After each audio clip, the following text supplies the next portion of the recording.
नमस्कार। मैं अपने सभी मित्रों को, अपने आस पड़ोस के लोगों को, अपने परिवारजनों को, अपने राज्य के सभी लोगों को, अपने देश के सभी बंधुओं को, भगिनियों को, सबको नमस्कार करता हूं और दशहरे की हार्दिक शुभकामनाएं पेश करता हूं। मैं आज कुछ ऐसे टिप्स आपको बताने जा रहा हूं, जिस तरह रावण के 10 बुरे चेहरे होते हैं, उसी तरह से कुछ अपने जीवन में 10 खराब चीज़ें होती हैं जिससे हार्ट अटैक को बढ़ावा मिलता है। उनको यदि कम करेंगे तो अपने हार्ट अटैक या हार्ट की समस्या होने की संभावनाएं कम हो जाएंगी। सर, दशहरे के उपलक्ष्य पे आप हार्ट पेशेंट्स के लिए, हार्ट रोगियों के लिए क्या संदेश देना चाहेंगे? देखिए, हृदय रोग एक मृत्यु का प्रमुख कारण बन गया है और अपने देश में हृदय रोगों की संख्या दिनों दिन बढ़ती जा रही है और इसका प्रमुख कारण जो है वेस्टर्न शैली का अपनाना है। तो वो बीमारियां जो कि पहले फॉरेन कंट्रीज में होती थी, वो अब अपने देश में होने लगी है। मैं आज ये बताना चाहूँगा कि जिस तरह से दशहरे पे कि जिस तरह रावण के 10 चेहरे होते हैं, ऐसे ही हार्ट अटैक को या हार्ट की बीमारियों को बढ़ावा देने के लिए 10 प्रमुख कारण होते हैं। अपन उसी पर चर्चा करें। यदि इन 10 चेहरों को अपन कम कर दें या उनको हटा दें तो ना रावण रहेगा, ना बीमारी रहेंगी, ना हृदय रोग रहेगा। तो मैं सबसे पहले लेता हूँ मधुमेह यानी कि डायबिटीज़। डायबिटीज़ एक प्रमुख कारण है और सबसे ज़्यादा संख्या डायबिटीज़ के मरीजों की अपने देश में ही है और ये एक हार्ट अटैक को बढ़ावा देने के लिए प्रमुख कारण है, जो इनडायरेक्टली हार्ट की जो धमनियाँ होती हैं उसमें एथेरोस्क्लेरोसिस को बढ़ावा देती है और उसकी वजह से वो हार्ट अटैक के चांसेस बढ़ जाते हैं। दूसरा कारण है हाइपरटेंशन यानी उच्च रक्तचाप। उसकी वजह से भी यदि ब्लड प्रेशर कंट्रोल नहीं है या बढ़ा हुआ है या तो उसको ब्लड प्रेशर है और दवाई लेने के बावजूद ही कंट्रोल नहीं है, तो उसके साइड इफ़ेक्ट हृदय पे चलते रहते हैं और वो हार्ट अटैक का एक प्रमुख कारण बन जाता है। तीसरा है कोलेस्ट्रॉल की मात्रा। कोलेस्ट्रॉल का कई प्रकार के कोलेस्ट्रॉल होते हैं, जिसमें ज़्यादातर ख़राब कोलेस्ट्रॉल कहलाते हैं, एक्सेप्ट कि एक अच्छा कोलेस्ट्रॉल जिसको अपन एचडीएल कोलेस्ट्रॉल कहते हैं, उसकी मात्रा ज़्यादा होनी चाहिए, बाकी कोलेस्ट्रॉल्स की मात्रा कम होनी चाहिए। तो अपन नियमित रूप से जांच करा के ये निश्चित कर लें कि अपने कोलेस्ट्रॉल की लेवल नॉर्मल है या नहीं। चौथा प्रमुख कारण है मोटापा यानी ओबेसिटी। दिनों दिन अपन देख रहे हैं मोटापे की खासकर फीमेल्स में संख्या बढ़ती जा रही है और इंडिया में ये भी एक ब्लड प्रेशर का भी, डायबिटीज़ का भी और इनडायरेक्टली हार्ट अटैक के लिए भी मोटापा एक प्रमुख कारण बनता जा रहा है। फिर अपन लेते हैं तंबाकू या धूम्रपान यानी कि टोबैको या स्मोकिंग।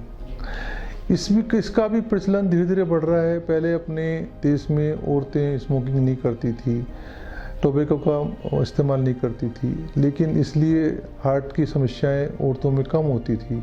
लेकिन दिनों दिन धूम्रपान का, टोबैको का उपयोग महिलाओं में भी बढ़ रहा है और पुरुषों में तो ऑलरेडी था ही। और अब क्या है कि थोड़ी यंगर जनरेशन में भी केवल धूम्रपान और टोबैको ही नहीं, अन्य जो दवाइयाँ होती हैं, ड्रग्स होती हैं, उसका सेवन भी बढ़ गया है और वो भी डायरेक्टली इनडायरेक्टली किसी भी तरीके से हार्ट अटैक को और हार्ट की बीमारियों को इंक्रीज करती हैं, उनको बढ़ावा देती हैं। उसके बाद आता है तनाव।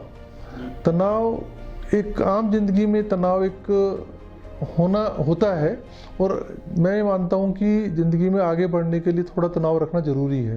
ये तनाव नहीं होगा तो शायद अपन कोई काम ही नहीं करेंगे, लेकिन अत्यधिक तनाव रखने से बीमारियाँ बढ़ती हैं। ज़्यादा स्ट्रेस रखने से डायबिटीज़ भी बढ़ती है, ब्लड प्रेशर भी बढ़ेगा, हार्ट की बीमारी भी बढ़ेंगी। तो आप किसी को अपने तनाव को मुक्त करने के लिए, ठीक है, ये सब चीज़ प्रचलन चल रहा है, भाई योगा करनी चाहिए, एक्सरसाइज करनी चाहिए, ये तो सभी बताते हैं, लेकिन कोशिश ये करें, मेरा मानना ये है कि ज़िंदगी में रोज़ाना यदि कोई एक अच्छा काम करते हैं, किसी का भलाई का काम करते हैं, तो मेरे को लगता है जो संतुष्टि मिलेगी वो एक तनाव को मुक्त करने के लिए बहुत अच्छा तरीका है। या फिर जैसे कोई पालतू पक्षी है या पालतू कोई जानवर है, उसको पालिए, या कुछ समय अपने बच्चों के साथ बिताइए, या छोटे बच्चों के गार्डन में जाते हैं, छोटे बच्चों के साथ बिताइए।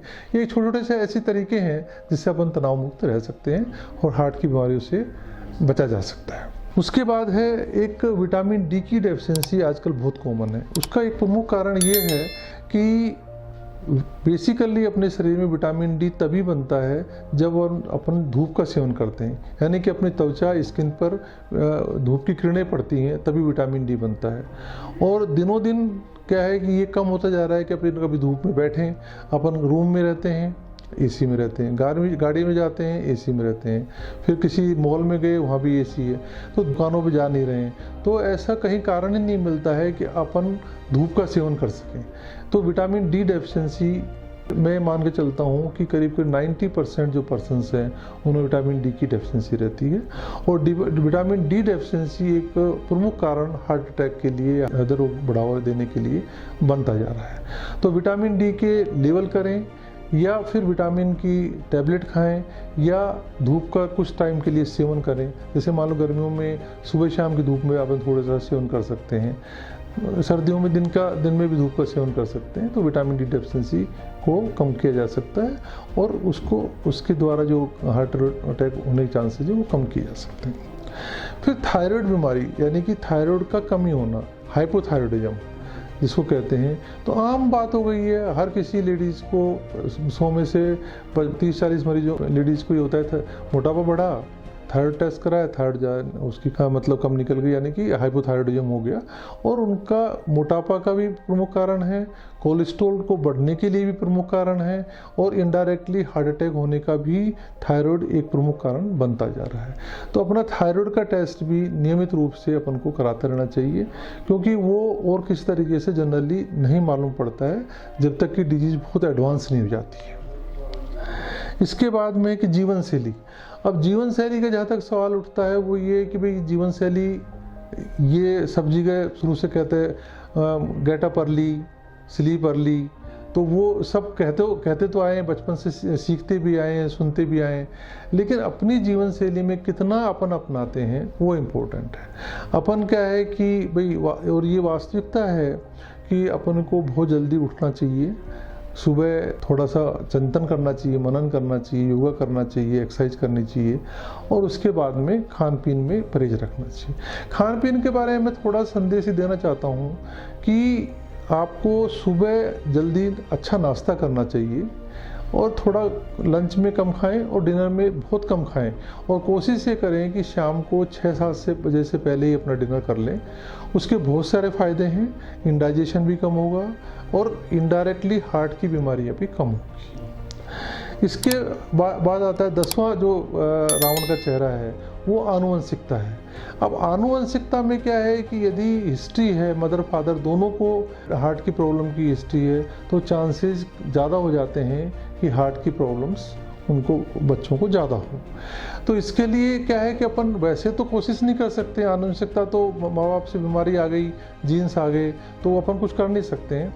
लेकिन इसके लिए मेरा एक संदेश ये है कि जब बच्चों की शादियां करते हैं उस समय ये कोशिश करें कि क्या वो बीमारी डायबिटीज़ है या ब्लड प्रेशर है, लड़के और लड़की के दोनों के माँ बाप को है या एक के माँ बाप को है। सपोज करो कि लड़के के माँ बाप को भी ब्लड प्रेशर और डायबिटीज़ है और लड़की के माँ बाप को भी ब्लड प्रेशर और डायबिटीज़ है, तो चांसेस उनके जो बच्चे होंगे उनमें definitely blood pressure, hypertension, diabetes, heart attack की प्रॉब्लम्स ये डेफिनेटली बढ़ेंगी। तो कोशिश करें कि ये मैच करते वक्त ये नहीं देखें कि जाति पाति मत देखो, इसके अलावा ये देखो कि भाई कि मतलब उनको डिजीज़ तो नहीं है ऐसी जो कंबाइंड होके उनके बच्चों में आनुवंशिक होती रहें। तो ये देखना ज़्यादा ज़रूरी है। तो बल्कि मैं कहूँगा कि जाति पाति की चीज़ों को भुला के, क्योंकि यदि एक ही जाति में जो बीमारियां हैं, यदि एक ही जाति में शादियाँ करते रहेंगे तो वो बीमारियां डेफिनेटली पाइल्ड अप होंगी आनुवंशिक तरीके से। और यदि डिफरेंट जातियों में शादी करेंगे बच्चे तो उसके फ़ायदे हैं कि वो बीमारियां पाइल्ड अप नहीं होंगी, आनुवंशिकता आगे नहीं बढ़ेगी और बीमारियां होने के चांसेस हैं। ये प्रमुख ऐसी चीज़ें हैं, जिस तरह रावण के 10 चेहरे होते हैं खराब, उस तरह से ये कुछ रिस्क फैक्टर्स हैं जिनको अपन को कम करनी चाहिए, याद रखना चाहिए और ध्यान रखना चाहिए। इसी में अपनी भलाई है।